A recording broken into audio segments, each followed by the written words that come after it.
দর্শক, আপনাদের সবাইকে স্বাগত জানাচ্ছি এনটিভির প্রতিদিনের আয়োজন স্বাস্থ্য প্রতিদিন অনুষ্ঠানে। আপনাদের সঙ্গে আছি আমি ডাক্তার সানজিদা হোসাইন। দর্শক, যে বিষয়টি নিয়ে আজ আমরা আলোচনা করব সেটি হচ্ছে হৃদযন্ত্রের ছিদ্র। এই বিষয়টি নিয়ে আলোচনার জন্য আমাদের স্টুডিওতে আজ উপস্থিত আছেন একজন বিশেষজ্ঞ চিকিৎসক। চলুন পরিচিত হয়ে নেই আমাদের আজকের অতিথির সাথে। ডাক্তার খলিফা মাহমুদ তারিক 1968 সালের ডিসেম্বরে মাদারীপুর জেলায় জন্মগ্রহণ করেন। তিনি 1993 সালে ঢাকা মেডিকেল কলেজ থেকে এমবিবিএস ডিগ্রি অর্জন করেন। এরপর তিনি চিকিৎসা বিজ্ঞানে উচ্চতর এমএস ডিগ্রি লাভ করেন। বর্তমানে তিনি ঢাকা শিশু হাসপাতালের পেডিয়াট্রিক কার্ডিয়াক সার্জারি বিভাগের সিনিয়র কনসালটেন্ট হিসেবে কর্মরত আছেন। আপনাকে স্বাগত জানাচ্ছি স্যার। আপনাকে স্বাগতম এবং ধন্যবাদ। স্যার, এই যে হৃদযন্ত্রের ছিদ্র বা দেখা যাচ্ছে যে হার্টের যেটিকে ফুটো বলে, তো এই সমস্যাটা আসলে কারণ কি এবং এটি কেন হচ্ছে? ধন্যবাদ আপনাকে। হৃদযন্ত্রের ইনফ্যাক্ট হার্টের 4টা চেম্বার থাকে, যারা আমরা দুইটাকে অ্যাট্রিয়াম, দুটো ভেন্ট্রিকল। দুটো অ্যাট্রিয়ামের মাঝে এটাকে বলা হয় ইন্টার অ্যাট্রিয়াল সেপ্টাম, আর দুটো ভেন্ট্রিকুলের মাঝে এটাকে বলা হয় ইন্টারভেন্ট্রিকুলার সেপ্টাম। সাধারণত যে ছিদ্র বলতে যেটাকে বোঝায়, বা এই সেপ্টামের যে কোনো একটাতে বা অনেক সময় দুটোতে একত্র ছিদ্র হতে পারে, কেননা এরা ইনফ্যাক্ট পর্দা হিসাবে, সম্পূর্ণ পর্দা হিসাবে তৈরি হয় না জন্মের সময়। এটা বিভিন্ন জায়গা থেকে তৈরি হয়ে এই পর্দাটাকে সম্পূর্ণ করে। তার মানে এটি একটি জন্মগত ত্রুটি? হ্যাঁ, জন্মগত ত্রুটি, রাইট, সম্পূর্ণ করে। সুতরাং এই সম্পূর্ণ হওয়ার প্রসেসে যদি কখনো কোনো একটি বাধাগ্রস্ত হয়, কোনোটাতে ডিফেক্টিভ হয়, তখনই এই পর্দাটা ছিদ্র হিসাবে জন্মের পরে এটা আবির্ভূত হয়। এবং জন্মের পরও কিছু পরিবর্তন হয় হার্টের মধ্যে। অনেক সময় পর্দা যদি ছোট থাকে, ছিদ্র যদি ছোট থাকে, তাহলে জন্মের পরও অনেক সময় এই ছিদ্রটা বন্ধ হয়ে যেতে পারে। আচ্ছা। তবে যে কারণে হয় বললাম, যে অনেক সময় যেটা বলছিলাম যে ইন্টারঅ্যাট্রিয়াল সেপ্টাম, যেটাকে সহজে ফুটো যদি থাকে সেটাকে আমরা এএসডি বলি। ইন্টারভেন্ট্রিকুলার সেপ্টাম অর্থাৎ দুই ভেন্ট্রিকুলার মাঝখানে যে পর্দাটাকে ছিদ্র থাকে সেটাকে আমরা ভিএসডি বলি। আচ্ছা, লক্ষণ প্রকাশের ক্ষেত্রে এই যে এএসডি এবং ভিএসডি দুই ধরনের ছিদ্রের কথা বলছেন, তার কি কোনো তারতম্য রয়েছে নাকি একই ধরনের লক্ষণ প্রকাশ পাবে, বা শিশুটির ক্ষেত্রে কোন কোন ধরনের লক্ষণের ক্ষেত্রে প্রকাশ পাবে? ইনফ্যাক্ট এএসডি একটি লো প্রেশার জোন, যার জন্য এখানে লক্ষণগুলো প্রকাশটা কম থাকে। আচ্ছা। ভিএসডি যেটা, সেখানে হাই প্রেশার জোন, এবং সেই জন্য এদের লক্ষণটা প্রকট হয়। আমি এই এএসডি এবং ভিএসডি অর্থাৎ হৃদযন্ত্রের এই ছিদ্রর ফুটার সম্পর্কে বলতে যে আরো একটু কথা বলতে চাই, যে এদের ব্যক্তি কিন্তু যে কনজেনিটাল হার্ট ডিজিজ অর্থাৎ জন্মগত হৃদযন্ত্রের প্রায় 30 থেকে 40% পর্যন্ত এই দুটো দিয়ে কেবলমাত্র হচ্ছে। আচ্ছা। সো সেই ক্ষেত্রে আমাদেরকে খুবই বুঝে নেওয়া উচিত যে আমাদের এই দুটো অসুখ কতটা আমাদের শিশুদের মধ্যে বিরাজ করছে, এবং এই অসুখগুলো যে কেবলমাত্র এককভাবে থাকে তা না। যখন অন্যান্য ডিজিজ হার্টের অন্যান্য জন্মগত ত্রুটির সঙ্গে থাকে, এর ব্যক্তি প্রায় 70-80% হয়ে যায়। আচ্ছা, মানে অন্যান্য সমস্যার সাথে এটি থাকতে পারে। শুধুমাত্র আইসোলেটেড, শুধু এএসডি, শুধু ভিএসডি, এদের পরিমাণই প্রায় 35 থেকে 40%। অনেক, সেটা অনেক। এবং যখন আপনি অন্য হৃদযন্ত্রের অন্যান্য ত্রুটির সঙ্গে পাবেন, সেটা পরিমাণ প্রায় 70-80% হয়ে যায়। এই যে এটার ব্যাপ্তি এত বাড়ছে দিনে দিনে, এটির কারণটা, এর পেছনে কি কোনো কারণ রয়েছে কিনা? হ্যাঁ, এটা আসলে কারণ আছে, এবং এটা এএসডি এবং ভিএসডি এই জিনিসগুলো দেখা যাচ্ছে যে সমস্ত মায়েদের আগে ইনফেকশন, রুবেলা ইনফেকশন হয়, তাদের হয়, যাদের বিভিন্ন কেমিক্যালস আর ড্রাগসের এক্সপোজার বেশি হয়, তাদের ক্ষেত্রে এগুলো হয়। আমরা একটা দেখি পোর ক্লাস নিউট্রিশনাল ডেফিসিয়েন্সি, হয়তো এটা ফ্যাক্টর হয়ে থাকে। পোর ক্লাস অর্থাৎ গরিব শ্রেণীর মানুষের বাচ্চাদের এটা বেশি হয়, ওয়ার্কার যারা, তাদের এগুলো বেশি হচ্ছে। সো এগুলোর সঙ্গে একটা রিলেশন আছে। একই সঙ্গে কিছু কনজেনিটাল ডিজিজ যেগুলো থাকে, যেমন ডাউন সিনড্রোম বলি, তারপর মারফান সিনড্রোম বলি, যেগুলোকে ক্রোমোজোমাল ডিসঅর্ডার, এবং এদের সঙ্গে এটা যোগাযোগ হয়ে গেছে। এবং কোনো কারণ ছাড়াও সাধারণভাবে এই অসুখগুলো হতে পারে কোনো স্পেসিফিক কারণ ছাড়াও। আচ্ছা, তো লক্ষণগুলো আমি একটু জানতে চাচ্ছিলাম, যেটি আপনি বলছিলেন যে ভিএসডি লক্ষণগুলো প্রকটভাবে প্রকাশ পায়, কি দেখে বোঝা যাবে? আচ্ছা, আমি প্রথমে এএসডি থেকে আসি। যে এএসডি যদি ছোট হয়, অনেক সময় এটা প্রকাশিত হয়, ছোট বয়সে প্রকাশিত হয় না, ওর কোনো সিমটম হয় না। বড় হলে তেমন কোনো সমস্যা করে না। বাচ্চা যখন বড় হতে থাকে তখন এই সমস্যাগুলো হতে থাকে, কারণ বাচ্চা বড় হচ্ছে, তখন শান্টিং বেশি হচ্ছে, হার্টের যে কার্যকারিতা বা তার উপর যে কাজটা, তার কাজও বেড়ে যাচ্ছে, হার্টের কাজ বেড়ে যাচ্ছে, হার্টের ভলিউম ওভারলোড হচ্ছে, তখন বাচ্চার যে জিনিসটা হয়, কাশি হয়, ঘন ঘন কাশি হচ্ছে, ঘন ঘন শ্বাসকষ্ট হয়। বাচ্চা যদি পরিশ্রম করেন, ছোট বাচ্চা, সে খেতে পারে না ঠিক মতো, যার জন্য তার গ্রোথ হয় না। বাচ্চা যদি একটু বড় হয়, তখন হাঁটা, বন্ধুদের সঙ্গে দৌড়ে পারে না, অথবা তাদের সঙ্গে খেলার সাথী হতে পারে না, যেহেতু খেলায় সে পারে না, তার বুক ধরপড় করে। ডেইলি অ্যাক্টিভিটিসটা বোধহয় খুব সাধারণ বাচ্চাদের মতো হয় না, অ্যাক্টিভিটিসটা হয় না। সে বেসিক্যালি যে নরমাল যে প্লেফুল বেবি যাদেরকে বলি, ওরকম হতে পারে না। আচ্ছা, এবং একটা পর্যায়ে যে দেখা যায় তার অল্প কিছুক্ষণ পরিশ্রম করলেই শ্বাসকষ্ট হয়ে যায়। তো সেজন্য এরা ইল হেলথ হয়, স্বাস্থ্য তো ভালো হয় না, পড়াশোনার দিকে কনসেন্ট্রেশন থাকে না, এই হয়। এবং এই অসুখগুলো যদি কন্টিনিউ করতে থাকে, সেগুলো আরো বেশি কমপ্লিকেশন তৈরি হয়, সেটা আমি পরে বলবো। ভিএসডির ক্ষেত্রে এই সিমটমগুলোই আসে, কিন্তু দ্রুত আসে, তাড়াতাড়ি আসে। আচ্ছা, ভিএসডি যদি আমরা সাধারণত বড়, মাঝারি বা ছোট হয়, ছোট যে ভিএসডিগুলো সেগুলো অনেক সময় বোঝা যায় না জন্মের পরপরই, কিন্তু যদি মাঝারি বা বড় যেগুলো হয়, সেগুলো জন্মের পরপরই তার শিশুর শ্বাসকষ্ট শুরু হয়। শিশু শ্বাস নিতে পারে না, তার শ্বাস নিলে বুকের খাঁচা বসে যায়, এবং প্রায় তার শ্বাসযন্ত্রের ইনফেকশন হয়, যার জন্য তাকে ঘন ঘন হাসপাতালে ভর্তি হতে হয় অথবা ওষুধ খেতে হয়। এবং আমরা কিন্তু দেখছি যে হৃদযন্ত্রের সমস্যা হলে সেটির সাথে শ্বাসযন্ত্রের একটি বড় সম্পর্ক রয়ে গেছে। এখানেই সবচেয়ে বড় কনফিউশন যেটা হয়, বা আমাদের পেশেন্টরা এবং অনেক সময় যারা কনফিউজড হয়ে যান, ডাক্তাররা যারা জেনারেল প্র্যাকটিস করেন, তারাও কনফিউজড হয়ে যান যে এটা কি আসলে তো বেসিক্যালি শ্বাসযন্ত্রের সমস্যা। সুতরাং ওই লাইনে তারা চিকিৎসা করতে থাকেন, হার্টের কথা চিন্তা করেন না, অথচ তাই করে করে দেরি হয়ে যাচ্ছে, হয়তো সেটি তারা এতে করে চিকিৎসাটাও তো দেরি হচ্ছে এবং কমপ্লিকেশন বা জটিলতা বাড়ছে। এবং এই যে এই সমস্যাগুলো হচ্ছে, তার জন্য তার কিন্তু শিশুর ক্যাটাবলিক ফেজ, অর্থাৎ ক্ষয়টা বেশি হচ্ছে। এই অসুখের জন্য শিশু খেতে চায় না, খেতে পারে না, শিশুর বড় হতে চায় না, বড় হয় না। এবং যাদের বড় ভিএসডি থাকে, তাদের বেসিক্যালি এই শ্বাসকষ্ট এবং volume overload, heart failure develop করে যায়।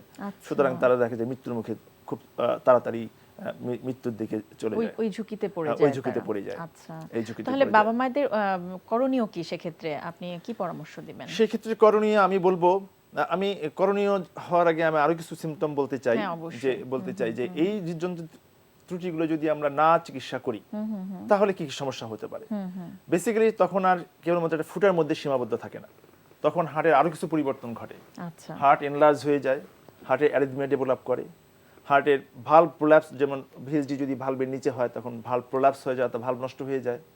পালমোনারি হাইপারটেনশন ডেভেলপ করে, অর্থাৎ যদি এই ওভারফ্লো লাংসে যখন বেশি যায়, লাংস একটা পর্যায়ে যে নষ্ট হয়ে যেতে শুরু করে। আচ্ছা, তার মানে যেই জিনিসটা সহজেই কিউরেবল ছিল, সেটি ধীরে ধীরে দেরি হওয়ার কারণে জটিল রূপ ধারণ করে এবং ঝুঁকির মধ্যে পড়ে যায়, জীবনের ঝুঁকি পর্যন্ত, এবং সেটা আনট্রিটেবল হয়ে যায়। আচ্ছা, চিকিৎসা করা সম্ভব হয়ে ওঠে না।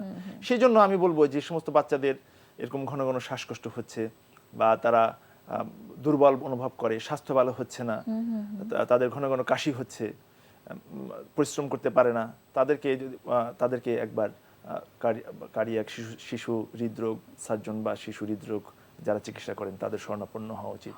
এবং একই সঙ্গে ডাক্তার যারা, তাদেরও এই দিকে কনসেন্ট্রেট করে, বিশেষ করে বুকের এক্সরে এবং ইকোকার্ডিওগ্রাম করলে তারা কনফার্ম হতে পারেন এই বিষয়টা নিয়ে। স্যার, ম্যানেজমেন্টে যাওয়ার আগে আমি একটু জানতে চাচ্ছি যে হৃদযন্ত্রের এই জাতীয় সমস্যা হলে, বা হৃদযন্ত্রের ফুটা যেটিকে বলছে এসডি পিএসডি, ইনভেস্টিগেশন আপনারা কি করেন এবং নিশ্চিত হন কিভাবে যে আসলে ফুটাটা কোথায় হয়েছে বা ছিদ্রটা কোথায় হয়েছে এবং কতখানি, এর ব্যাপ্তিটা সেটি? এটা বেসিক্যালি আমরা এটা কনফার্ম হই ইকোকার্ডিওগ্রামের মাধ্যমে। কালার ডপলার ইকোকার্ডিওগ্রাম করলে এটা সম্পূর্ণভাবে নিশ্চিত হওয়া যায়। তবে যেটা বলছিলাম যে কিছু চেঞ্জ হয়, পরিবর্তন হয়, এই অপারেবিলিটি অর্থাৎ এটা অপারেশন করা সম্ভব কি সম্ভব না সেটা করার জন্য অনেক সময় কার্ডিয়াক ক্যাথ করার প্রয়োজন পড়ে, to see the pulmonary hypertension কোন পর্যায়ে আছে কোন পর্যায়ে আছে। কারণ যদি খুব বেশি পরিবর্তন হয়ে যায় লাংসের রক্তনালীর, সেই ক্ষেত্রে এটা অপারেশন করলে রোগী খারাপ হয়ে যাবে। সেই জন্য এটা করে আমরা কনফার্ম করে নিই। তবে সাধারণত 1 বছরের মধ্যে সাধারণত খুব বেশি পালমোনারি হাইপারটেনশন ডেভেলপ করে না। এসডি যেগুলো হয় সেগুলো প্রায় 5-6 বছরের মধ্যেও পালমোনারি হাইপারটেনশন ডেভেলপ করে না। তো এরপরে যদি আমরা ক্লিনিক্যাল সিমটম দেখি, আমরা কার্ডিয়াক ক্যাথ করে এটাকে কনফার্ম করে নিই। ম্যানেজমেন্টের ক্ষেত্রে যদি আমি যাই, বেসিক্যালি যে বললাম মেডিকেল ম্যানেজমেন্টের মাধ্যমে হার্টের লোডটা কমিয়ে রাখি, এই একটা সম্ভব হতে পারে। কিন্তু এটা কখনোই আপনার ছোট ফুটো যেগুলো হয়, ছিদ্র যেগুলো হয়, সেগুলো হয়তো নিজে নিজে বন্ধ হয়ে যেতে পারে। আদারওয়াইজ মেডিকেল ম্যানেজমেন্টে কখনো এটা বন্ধ হবে না। আচ্ছা, সার্জারি লাগবে। অনেক সময় কিন্তু এটি দেখা যায় যে শিশু অবস্থায় হয়তো ছিল, এটি বড় হওয়ার পরে হয়তো সেটি একটি সার্জারি করার প্রয়োজন লাগতে পারে। হ্যাঁ, রাইট। যখন বড় হচ্ছে, খেলাধুলা হওয়া পর্যন্ত সে হয়তো অ্যাডাল্ট হওয়া পর্যন্ত অপেক্ষা করে, এবং অ্যাডাল্ট হওয়া পর্যন্ত করতে হবে। তা না হলে ফিমেলরা যখন চাইল্ড বিয়ারিং এজে চলে যাবে, চাইল্ড বিয়ার করবে, তখন কিন্তু প্রবলেম হবে। একটা ওয়ার্কিং মেল যখন ভারী কাজ করতে যাবে তখন প্রবলেম হবে। সো যখন এই ছিদ্রগুলো থাকবে, ইট শুড বি ক্লোজড, এটা বন্ধ করা উচিত। বেসিক্যালি আমরা সার্জারির মাধ্যমে এটা বন্ধ করি, তবে এবং সার্জারির মাধ্যমে প্রায় 100% সফলতা এখানে আছে। এবং এই খুবই আপনি জেনে খুশি হবেন যে এই সমস্ত সার্জারি মৃত্যু নাই বললেই চলে, প্রায় 99%-এর উপরে সাকসেস রেট। আচ্ছা, চমৎকার। সো এটা একটা গুড নিউজ। এবং একই সঙ্গে যদি কেউ কখনো, আমাদের একটা অপশন ইদানিং তৈরি হয়েছে, সেটা হলো ডিভাইস ক্লোজার, যেটা মেডিসিন যারা কার্ডিয়াক ক্যাথের মাধ্যমে হয়, কিছু কিছু ক্ষেত্রে ওরা ডিভাইস ক্লোজার অপারেশন ছাড়াও এটা বন্ধ ক্লোজ করে দিতে পারে। আচ্ছা, আর একটু জানতে চাচ্ছি যে মানে যেহেতু আমাদের সময় খুব কম, একদম শেষ পর্যায়ে চলে এসেছি, আফটার অপারেশন আপনাদের কি পরামর্শ থাকে শিশুটির টেক কেয়ার করার পিছনে, বা কোনো লাইফস্টাইল মডিফিকেশনের কোনো দরকার আছে কিনা, সেটি কি পরামর্শ দেন? হ্যাঁ, যদি অন্য কোনো সমস্যা তৈরি না হয়, কমপ্লিকেশন ডেভেলপ না করে, এই এএসডি এবং ভিএসডি রিপেয়ার করার পর বাচ্চা সম্পূর্ণ স্বাভাবিক একটা বাচ্চার মতোই জীবনযাপন করবে। আচ্ছা, যে শিশুটি জন্ম নিয়েছে হার্টের ছিদ্র নিয়ে, সে অপারেশনের পর বা তার চিকিৎসার পরে পুরোপুরি সুস্থ মানুষের মতো তার ভুলে যেতে পারে যে তার অপারেশন হয়েছে। অর্থাৎ সে সমস্ত কাজকর্ম করতে পারবে, সমস্ত পরিশ্রম করতে পারবে, সাধারণ লোক যেভাবে বাঁচে সেভাবে বাঁচতে পারবে। আর এছাড়া আমরা তাকে কোনো কমপ্লিকেশন ডেভেলপ করে কিনা সেই জন্য হয়তো মাঝে মধ্যে ফলোআপে রাখবো, আদৌ তার কোনো সমস্যা হয় কিনা। যদি বিশেষ করে যে সমস্ত রোগীদের অপারেশনের আগে কিছু কমপ্লিকেশন ডেভেলপ করে আছে। আচ্ছা স্যার, অনেক অনেক ধন্যবাদ, চমৎকারভাবে আপনি বুঝিয়ে দিলেন এই বিষয়টি নিয়ে। ধন্যবাদ। আপনাকেও ধন্যবাদ, এনটিভিকে ধন্যবাদ। প্রিয় দর্শক, আমরা শুনছিলাম হৃদযন্ত্রের ছিদ্র, এই বিষয়টি নিয়ে বেশ কিছু গুরুত্বপূর্ণ তথ্য আমাদের অতিথি যে পরামর্শগুলো আমাদের দিলেন, সেগুলো আশা করছি আপনাদের উপকারে আসবে। দর্শক, এই পর্যায়ে নিচ্ছি একটি ছোট্ট বিরতি। বিরতির পর ফিরে আসছি, আমাদের সঙ্গেই থাকুন। প্রিয় দর্শক, বিরতির পর আবার স্বাগত জানাচ্ছি স্বাস্থ্য প্রতিদিনে। এখন আপনাদের জন্য রয়েছে আমাদের নিয়মিত আয়োজন সুস্থ দেহ সুস্থ মন। আজকে আমরা দেখাবো অ্যাবসের একটা মুভমেন্ট। এই অ্যাবসের যে পার্টটা এক্সারসাইজ দেখাবো সেটাকে আমরা বলি অবলিক্স। অবলিক্সটা হচ্ছে আপনার অ্যাবসের যে সাইডে যে পার্টগুলো থাকে, সাইডের দুই সাইডে যে এইগুলো মাসলগুলো থাকে, সেই মাসলগুলো কীভাবে ডেভেলপ করতে হয়। এখন সিক্স প্যাক্সের জন্য একটা ভাইটাল পার্ট হচ্ছে, আপনার যদি অবলিক মাসলটা যদি ঠিকমতো ডেভেলপমেন্ট না হয়, তাহলে সিক্স প্যাক বের হলে জিনিসটা ওই পরিমাণ ভিজিবিলিটি হবে না, দেখা যাবে না। এই জন্য দেখা যায় অনেকে শুধু সিক্স প্যাক্সের জন্য শুধু সিট আপস এবং এইগুলো মাথা থাকে, লেগ রেজগুলো মাথা থাকে, এরপর যেটা হয় সিক্স প্যাক চলে আসে, কিন্তু ভিজিবিলিটি তার মতো হয় না, পছন্দ মতো হয় না। রিজনটা হচ্ছে এই, তার অবলিক মাসলটা ডেভেলপমেন্ট না, হচ্ছে একটা রিজন। আরেকটা রিজন হচ্ছে এই, ছেলেদের যে এইটা হয়, সমস্যাটা হয়, যেটা আমরা বলি লাভ হ্যান্ডেলস। ছেলেদের ফ্যাটগুলো কোমরের সাইড দিয়ে হয়ে যায়, যেটা দেখা যায় সব জায়গায় মাসল হয়ে গেল, ফ্যাটগুলো বার্ন হয়ে গেল, কিন্তু সাইডের যে ফ্যাটগুলো থাকে এই জিনিসগুলো সহজে তারা করতে পারে না, বার্ন করতে পারে না। রিজনটা হচ্ছে তারা সিট আপ করছে কিন্তু অবলিক্সের কোনো এক্সারসাইজ তারা করছে না। অনেক যে পরিমাণ মানে কার্ডিও ফ্যাটটা বার্ন করলো, কিন্তু সাইডের যে স্কিনগুলো থেকে ফ্যাটটা বার্ন হয়ে গেল, নিচের থেকে ফ্যাটটা বার্ন হয়ে গেল, সেটা স্কিনগুলো কিন্তু লুজ হয়ে থাকলো। সেখানে যদি সেই জায়গাটা কিন্তু তাকে মাসলটা একটু ডেভেলপ করতে হবে। যদি সে অবলিক্সের মাসলটা যদি ডেভেলপমেন্ট না করে, তাহলে যে জিনিসটা হবে তার পুরো বডিতে কিন্তু তার মাসকুলারিটি চলে আসবে, কিন্তু ওই জায়গাটা দেখবেন একটা লুজ ভাব হয়ে যায়, থেকে যায়। এবং দেখা যায় যে অনেকে চায় বডিটা ভিশেপ করতে চায়, তারা দেখা যাচ্ছে মারছে, চিটাপ মারছে, অথবা ল্যাসে করছে, অনেক ধরনের মুভমেন্ট করছে, এতে ল্যাসটা ডেভেলপ হয়ে গেছে, হওয়ার পরে ভি শেপটা আসছে না। রিজনটা হচ্ছে তার অবলিক মাসলটা ঠিক মতো ডেভেলপমেন্ট না, ওই জায়গাটা একটা লুজনেস ভাব থেকে যায়। এখন আমরা ট্রাই করবো যে কীভাবে ওই লুজনেস ভাবটাকে একটু টাইট আপ করা যায়। ওকে, এখন দেখবেন যে কীভাবে এক্সারসাইজটা আমরা করবো। ওকে ওকে, আই এম রেডি। ওকে, এই জন্য যে জিনিসটা করবেন, একটা বেঞ্চে আপনি বসবেন। এটাকে আমরা দেখেছিলাম স্ট্যান্ডিং, যেটা আমি বলেছিলাম স্ট্যান্ডিং টুইস্ট, কিন্তু এটা হচ্ছে একটু অ্যাডভান্স ভেরিয়েশন। কারণ এখানে যে জিনিসটা করবো, আমরা কিছুটা ওয়েটটা নিয়ে নেব। ওয়েটটা নিয়ে মুভমেন্টটাকে যাতে মোমেন্টাম ইউজ না হয়, যাতে কোনো চিট ফর্মে না আসতে পারি, এই জন্য আমরা বসে যাব। বসে গেলে যে জিনিসটা হবে, বডির মোমেন্টাম কম ইউজ হবে এবং যে জায়গাটা ফোকাস করবো সেই জায়গাটাই হবে, শুধুমাত্র ফোকাস হবে। এখন দেখেন যে এক্সারসাইজটা কীভাবে আমরা করবো। ওকে, টুইস্ট। ওকে, ফুল বডি করবে, টুইস্ট করবে। লোয়ার বডি কিন্তু একদম ফিক্স থাকছে, লোয়ার বডিতে কোনো মুভমেন্ট হচ্ছে না, যে মুভমেন্টটা হচ্ছে শুধুমাত্র আপার পোর্শনে।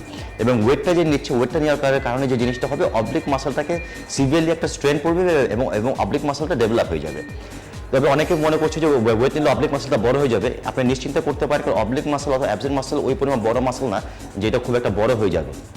খুব বড় যদি কারো যদি ডেভেলপমেন্ট হওয়ার যেই থাকে, জেনেটিক্স থাকে, হয়তো কিছুটা হলে বাড়বে, এর বেশিই হবে না, বাড়বে না। তবে শুধু বাড়বে যাদের অ্যাবসের মাসল আছে। কিন্তু এখানে কিন্তু খেয়াল রাখবেন, ফ্যাট কিন্তু বাড়বে না। এই জন্য অনেকে যারা মোটা, তারা হয়তো মনে করছেন যে এটা করলে হয়তো আমার পেটটা আরও বেড়ে যাবে। আসলে ব্যাপারটা সেরকম হবে না, কারণ যারা মোটা তাদের পেটে কিন্তু এই পরিমাণ মাসল থাকে না। সুতরাং আপনি নিশ্চিন্তে এক্সারসাইজটা আপনার এক্সারসাইজের ভিতর ইনক্লুড করতে পারেন। আর এটা টাইম বলবো, যে কোনো এক্সারসাইজ শুরু করার আগে আপনি যদি এক্সারসাইজটা করেন, তাহলে আপনার অবলিক মাসলটা ভালোভাবে হবে, স্ট্রং হবে। তো পরবর্তীতে এক্সারসাইজগুলো করার পর লাস্টে আবার যদি এক্সারসাইজটা করেন, তাহলে ডেভেলপমেন্ট ভালোভাবে আসবে। দর্শক, মাছ আমাদের সবারই খুব প্রিয়। কোন কোন মাছে কি কি ধরনের পুষ্টি গুণাগুণ রয়েছে, চলুন শুনে নেওয়া যাক একজন পুষ্টিবিদের কাছ থেকে। স্বাস্থ্যকর খাবার মানেই মাছের কথা বলতে হয়। এমন অনেকেই আছেন যারা একদমই মাছ খেতে পছন্দ করে না, তাই মাছের গুণের কথা চিন্তা করে তাদেরকে অবশ্যই কিন্তু মাছ খাওয়া উচিত। মাছ থেকে কিন্তু আমরা প্রচুর পরিমাণে প্রোটিন, ভিটামিন ডি এবং আয়রন পেয়ে থাকি। মাছের ক্যালোরি ভ্যালু কম থাকার কারণে যারা ওজন কমাতে চায়, তাদের প্রতিদিনের খাদ্য তালিকায় কিন্তু মাছ রাখা উচিত। মাছের তেল থেকে কিন্তু আমরা প্রচুর গুরুত্বপূর্ণ ওমেগা 3 ফ্যাটি অ্যাসিড পেয়ে থাকি, যেটা আমাদের শরীর ও ব্রেনের জন্য অনেক বেশি উপকারী। আর এই জন্যই কিন্তু মাছকে ব্রেইন ফুড বলা হয়ে থাকে। মাছের যে অতিরিক্ত ওমেগা 3 ফ্যাটি অ্যাসিড থাকে, সেটি কিন্তু অ্যালজাইমার ডিজিজকে প্রিভেন্ট করে থাকে, অর্থাৎ বয়স বাড়ার সঙ্গে সঙ্গে আমাদের যে মেমোরি লস হওয়ার যে চান্স থাকে, সেটি কিন্তু প্রতিরোধ করে এই ওমেগা 3 ফ্যাটি অ্যাসিড। এছাড়াও এই মাছের তেল পার্কিনসন্স ডিজিজকে প্রতিরোধ করে, আমাদের দেহের যে ফ্রি রেডিক্যালস থাকে ক্ষতিকর, সেটিকেও কিন্তু অনেক বেশি দূর করে ফেলে এই মাছ। প্রেগনেন্ট মহিলা যারা, তাদের উদ্দেশ্যে আমি বলবো, তারা তাদের অনাগত সন্তানের ব্রেন এবং চোখের ডেভেলপমেন্টের জন্য তাদের প্রতিদিনের খাদ্য তালিকায় কিন্তু মাছ রাখতে পারেন। এছাড়াও মাছ কিন্তু দৃষ্টিশক্তি প্রখর করতে এবং বন্ধ্যত্ব বা অন্ধত্ব দূর করতেও কিন্তু সাহায্য করে। তৈলাক্ত মাছ ভিটামিন ডি এর একটি চমৎকার একটি সোর্স। মাছের তেল বাচ্চাদের এবং বড়দের টাইপ 1 ডায়াবেটিস দূর করে থাকে। এছাড়াও যাদের ঘুমের সমস্যা রয়েছে এবং যাদের চোখের ছানি পড়ার সমস্যা রয়েছে, তাদের জন্য কিন্তু মাছ খুবই উপকার একটি খাবার। যারা ওজন কমাতে চায়, তাদের জন্য আমি বলবো, তারা ম্যাক্সিমাম টাইমে দেখা যায় তাদের লো ফ্যাট ডায়েট মেনটেন করার কারণে তাদের চুল এবং ত্বক অনেক নির্জীব হয়ে পড়ে। তাই তাদের লো ফ্যাট ডায়েট মেনটেন করার পাশাপাশি আমি তাদেরকে সাজেস্ট করব, তারা যেন অবশ্যই খাদ্য তালিকায় মাছ এবং মাছের তেলকে অন্তর্ভুক্ত করেন। তাই আমাদের প্রতিদিনের খাদ্য তালিকায় প্রোটিনের চাহিদা পূরণ করার জন্য আমাদের উচিত অবশ্যই মাছ খাওয়া এবং বড় মাছের পাশাপাশি ছোট মাছও যেন আমরা খেতে পারি। দর্শক, আমাদের আজকের স্বাস্থ্য প্রতিদিনের হেলথ টিপস। মন চায় শান্তি আর দেহ চায় শ্রম, তাই মনের উপর হাজারো টেনশন চাপিয়ে না দিয়ে শরীরটাকে কাজ দিন। স্বাস্থ্য প্রতিদিন সম্পর্কে যদি আপনাদের কোনো পরামর্শ দেবার থাকে, তাহলে জানাতে পারেন এই ঠিকানায়। প্রযোজক স্বাস্থ্য প্রতিদিন, এনটিভি, বিএসসি ভবন, 7 তলা, 102 কাজী নজরুল ইসলাম এভিনিউ, কারণ বাজার, ঢাকা 1215। ফ্যাক্স 914338 থেকে 7 পর্যন্ত, অথবা ইমেল করুন স্বাস্থ্যপ্রতিদিন@ntvpd.com এই ঠিকানায়। দর্শক, আগামী পর্বে আপনাদের জন্য যা থাকছে, ক্রিটিক্যাল কেয়ার মেডিসিনেরই একটা শাখা, যেখানে আসলে ক্রিটিক্যালি ইল কিংবা মুমূর্ষ রোগীদের পরিচর্যার জন্য যে বিষয়গুলো ক্রিটিক্যাল কেয়ার মেডিসিনেই মূলত ডিল করা হয়। তো সেই ক্ষেত্রে আসলে আমরা অনেকাংশেই অনেক ক্ষেত্রে ইন্টেনসিভ কেয়ার ইউনিট কিংবা ICU, intensive care medicine, critical care medicine বিভিন্ন নামে বিভিন্ন জায়গায় আসলে পরিচিত। তো আমাদের রোগীরা যখন অসুস্থ হন এবং অসুস্থতার একটা পর্যায়ে যদি অনেক সময় দেখা যায় মুমূর্ষু অবস্থায় চলে যান, তখন আসলে ক্রিটিক্যাল কেয়ার মেডিসিনের ভূমিকা নেওয়ার বিষয় চলে আসে।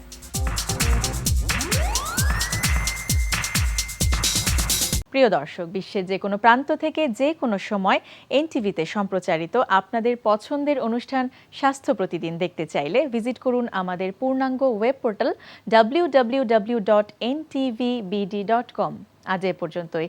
আপনাদের সবার সুস্থতা কামনা করে আমি বিদায় নিচ্ছি। আগামীকাল আবারও দেখা হবে ঠিক একই সময় এনটিভির পর্দায়।